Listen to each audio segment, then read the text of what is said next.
नमस्कार दोस्तों, मैं दिनेश कुमार उपस्थित हूँ आज फिर आपका अपना प्यारा सा सेशन लेकर के आपके अपने परिवार नंदनी आईएएस में।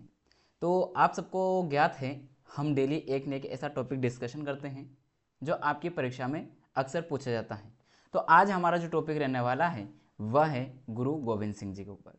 गुरु गोविंद सिंह जी की जो इतिहास रहा है उसके बारे में जानेंगे, क्यों इम्पोर्टेंस है, किस लिए पढ़ रहे हैं, ये सारे आप पढ़ करके समझेंगे। आप सभी को इतना तो पता है कि आपके एग्जाम में यूपीएससी में यहाँ से प्रश्न पूछा हर साल जाता रहा है और पूछता रहा निरंतर, एक आध साल गैप देता है फिर पूछ लेता है। तो गुरु गोविंद सिंह जी के इसलिए पढ़ेंगे क्योंकि ये धार्मिक गुरु हैं, धार्मिक गुरु हैं। धार्मिक गुरु आप सभी जानते हैं इनको, धार्मिक गुरु सही से निकाय छोड़िए, धार्मिक गुरु हैं किसके? सिख धर्म के गुरु हैं। ठीक है, तो ये ध्यान रखना आपको, इसलिए हमें इनको पढ़ना आवश्यक है।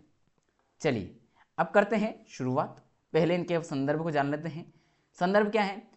हर साल 6 जनवरी को गुरु गोविंद सिंह जी की जयंती मनाई जाती है। तो सबसे पहले तो 6 जनवरी अभी निकली है और इसीलिए हमने क्या किया, 6 जनवरी को ये क्लास रखी है। 6 जनवरी को इनका गुरु गोविंद सिंह जी की जयंती मनाई जाती है, तो उसी उपलक्ष्य में हमने इसको रखा है। ठीक है, यह दिन सिखों के 10वें गुरु गुरु गोविंद सिंह के जन्मदिन को समर्पित है। जो 10वें गुरु हैं गुरु गोविंद सिंह, कितने नंबर के हैं? 10वें नंबर के हैं, 10वें नंबर के हैं। पृष्ठभूमि की अगर हम बात करें तो गुरु गोविंद सिंह जयंती सिख समुदाय के लिए अत्यंत महत्वपूर्ण है। यह दिन उनके नेतृत्व और सिख पहचान को विकसित करने में उनके योगदान का प्रतीक है। उनके विचार समानता, न्याय और सामुदायिक सेवा पर आधारित थे। इसके बाद में हम मुख्य बिंदु की अगर बात करें तो प्रारंभिक जीवन और विरासत। गुरु गोविंद सिंह केवल 9 वर्ष की आयु में सिखों के 10वें और अंतिम गुरु बने। उनके पिता गुरु तेग बहादुर गुरु को मुगल शासक औरंगजेब ने इस्लाम धर्म स्वीकार करने से इनकार करने के कारण शहीद कर दिया। तो ध्यान देना, यहाँ पर जो गुरु तेग बहादुर साहब हैं ये किनके पिता थे? तो ये थे गुरु गोविंद सिंह के। ठीक है, गुरु गोविंद सिंह के पिता कौन थे? गुरु तेग बहादुर। अगर आप दिल्ली मुखर्जी नगर में रहते हैं तो आपने गुरु तेग बहादुर, जो जीटीबी नगर मेट्रो स्टेशन है वो वही है, जीटीबी नगर एक जो है गुरु तेग बहादुर जो नगर है वहाँ पर। ठीक है, जीटीबी नगर जिसको कहते हैं। और इन्होंने ये हैं हमारे गुरु गोविंद सिंह, इन्होंने 5 के दिए हैं, 5 के दिए हैं। 5 के का मतलब क्या है? यहाँ पर 5 के का मतलब क्या है? 5 ककार दिए। ककार कैसे? जैसे केश है, कंगा है, कड़ा है, कृपाण है और कच्छा है। तो केश का संबंध है बिना कटे बालों से। कंगा, लकड़ी का कंगा यूज करेंगे बाल को ये करने के लिए। कड़ा क्या है? लोहे या स्टील के कंगन को कहा गया है।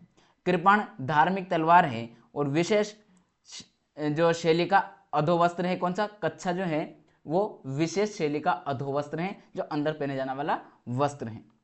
ठीक है, ये 5 के याद रखिएगा, ये 5 के पूछा जाता है एग्जाम में अक्सर। 5 के। धार्मिक योगदान, क्या योगदान दिया इन्होंने धर्म में? उन्होंने 10वें ग्रंथ की रचना की जो सिख प्रार्थनाओं और अनुष्ठानों का एक महत्वपूर्ण हिस्सा है। उन्होंने धर्म ग्रंथ साहिब को सिखों का शाश्वत गुरु घोषित किया है। तो ये याद इसलिए भी हमें थोड़ा पढ़ना चाहिए। खालसा एवं पंच प्यारों की स्थापना। पंच प्यारों की स्थापना का मतलब क्या है? ये जो पंच प्यारे थे ये शहीद हो रहे थे अमृतपान के माध्यम से, और ये खालसा पंथ की स्थापना की। तो 1699 में बैसाखी के दिन गुरु गोविंद सिंह ने खालसा पंथ की स्थापना की। खालसा पंथ है उसकी स्थापना कब की गई? 1699 ईस्वी में। और उस दिन क्या था? बैसाखी का दिन था। उन्होंने पंच प्यारे की परंपरा शुरू की। 5 भक्तों ने अपने जीवन का बलिदान देने का संकल्प लिया और गुरु ने उन्हें अमृत पान करवाकर खालसा में दीक्षित किया। तो ये 5 प्यारों की जो भावना है ये यहाँ से प्रारंभ होती है, तो ये भी ध्यान रखिए। ठीक है, परिवार और युद्ध कैसे कैसे इनका हुआ? तो गुरु गोविंद सिंह के 4 पुत्र थे। गुरु गोविंद सिंह के कितने पुत्र थे? 4 पुत्र थे। इन चारों में से जो पुत्र थे चारों के चारों क्या हुए? शहीद हुए थे। चारों ही शहीद हुए। कैसे कैसे हुए? 2 पुत्र जो बड़े वाले थे वे मुगलों से युद्ध में मारे गए और 2 छोटे पुत्रों को सिरहिंद में मुगल गवर्नर ने मृत्युदंड दिया उन्होंने सिख धर्म की रक्षा के लिए मुगल साम्राज्य और पहाड़ी राजाओं के खिलाफ कई युद्ध लड़े। औरंगजेब की मृत्यु के बाद 1707 में हुए उत्तराधिकार संघर्ष में गुरु गोविंद सिंह ने बहादुर शाह प्रथम का समर्थन किया। उन्होंने जजाऊ के युद्ध में बहादुर शाह की मदद की थी। तो बहादुर शाह की जो मदद की थी वो कहाँ के युद्ध में? जाजाऊ का जो युद्ध हुआ था उसमें बहादुर शाह प्रथम की थी, सेकंड नहीं, प्रथम। शहादत की अगर हम बात कर ले, क्या है, 1708 में महाराष्ट्र के नांदेड़ में गुरु गोविंद सिंह पर हमला किया गया सिर हिंद के नवाब वजीर खान द्वारा। अब ध्यान देना, कहाँ के? सिर हिंद के नवाब के द्वारा भेजे गए एक पठान ने उन्हें घायल कर दिया था।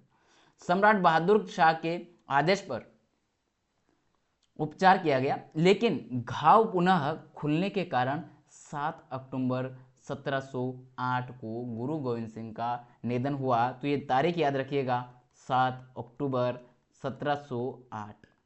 ये डेट पूछी जा सकती है एग्जाम, ठीक है। तो गुरु गोविंद सिंह का याद हो गया, 10वें गुरु को। गुरु गोविंद सिंह के उपदेश और कार्य सिख समुदाय की मूलभूत मान्यताओं और दृढ़ता की नींव है, इसलिए इनका महत्व बढ़ जाता है। क्या बढ़ जाता है? महत्व बढ़ जाता है। देख रहे हैं, एक उंगली से भी डरा देते हैं लोगों को, उठा के रखते थे तो ये मान्यताओं पर थे उनकी, सिख धर्म के। इसलिए उनका जीवन और योगदान सिख इतिहास में एक प्रेरणा का स्रोत है, और आज भी इनकी जो प्रेरणा है उनको मान करके सिख धर्म अपने आगे निरंतर बढ़ता चला जा रहा है। तो दोस्तों, कैसा लगा आज का सेशन? कमेंट बॉक्स में कमेंट करके बताइएगा, और कुछ अगर छोटा हो, कहीं किसी तरह कोई हो तो क्षमा कीजिएगा, और उसी के बारे में आप अवगत भी करा सकते हैं। कोई फैक्ट में अगर कोई एरर है, वैसे तो नहीं है, वेरीफाई किया गया है, लेकिन अगर ऐसा मिलता है कहीं भी आपको तो कमेंट बॉक्स में कमेंट कर दीजिएगा, हम उसको सुधार करेंगे। अगली बात है कि इस संडे को आ रही है एक बड़ी सी क्लास, जिसमें आपको पढ़ाया जाएगा पूरे वार्षिकांक 2024 रहा है उसका करंट अफेयर को हम टॉप 100 खबर लेकर आएंगे पहले। अब आपको हर संडे को इस तरीके से मिलेगा 25 मई तक। तो आप तैयार रहिए और क्लास के लिए बने रहिए नंदनी IAS के इस यूट्यूब चैनल पर।